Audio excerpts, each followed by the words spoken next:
অনেকেই ভাবে শুধু ভালো কন্টেন্ট দিলেই হবে, কিন্তু আসল খেলা হয় এঙ্গেজমেন্ট আর রিচে। তুমি যত বেশি মানুষকে ভিডিওতে টানতে পারবা, তারা যত বেশি কমেন্ট, লাইক বা শেয়ার করে দিবে, তত বেশি রিচ বাড়বে। রিচ মানে হচ্ছে তোমার কন্টেন্ট কতজনের কাছে পৌঁছায়, আর এঙ্গেজমেন্ট মানে হচ্ছে তারা দেখে কিনা, রিয়াক্ট দেয় কিনা, কিছু বলে কিনা।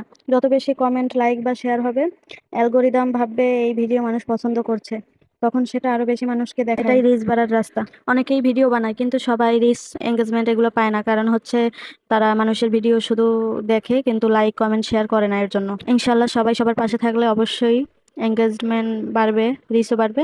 তো সবাই পাশে থাকবেন। এঙ্গেজমেন্টের সবচেয়ে বড় ফর্ম হলো কমেন্ট। কারণ লাইক হয়তো কেউ 1 সেকেন্ডেই দিয়ে যায়, কিন্তু কমেন্ট করতে সময় লাগে। যে সময় দিচ্ছে সেই তো আসল কেয়ার করছে। তুমি যদি প্রতিদিন একটা মানুষকে এমন কিছু দেখাও যা সে মনে রাখে, তাহলেই তুমি এঙ্গেজমেন্ট তৈরি করতেছো। রিচ পরে আপনা আপনি আসবে। একটা কথা মনে রেখো, ভিডিও বানানো হচ্ছে মঞ্চ তৈরি করা, আর এঙ্গেজমেন্ট হলো দর্শকের হাতে তালি, আর রিচ হচ্ছে তোমার আওয়াজ কতদূর পৌঁছাচ্ছে। ভিডিও যদি ভালো হয় মানুষ দেখে ভুলে যায়, কিন্তু ভিডিও যদি কিছু বলে তাহলে মানুষ দেখে মনে রাখে। এটাই এঙ্গেজমেন্ট আর রিচের পার্থক্য। তো ভিডিওটা ভালো লাগে অবশ্যই লাইক, কমেন্ট, শেয়ার করতে ভুলবে না। আর হচ্ছে বেশি বেশি কমেন্ট করে এঙ্গেজমেন্ট তৈরি করে নাও নিজের। ডিজাইনটি সিম্পলের ভিতরে কেমন হয়েছে অবশ্যই কমেন্ট করতে ভুলবে না। তো আজ এ পর্যন্ত, সবাই ভালো থাকবে, সুস্থ থাকবেন। কথা হবে অন্য কোনো ভিডিওতে। আল্লাহ হাফেজ।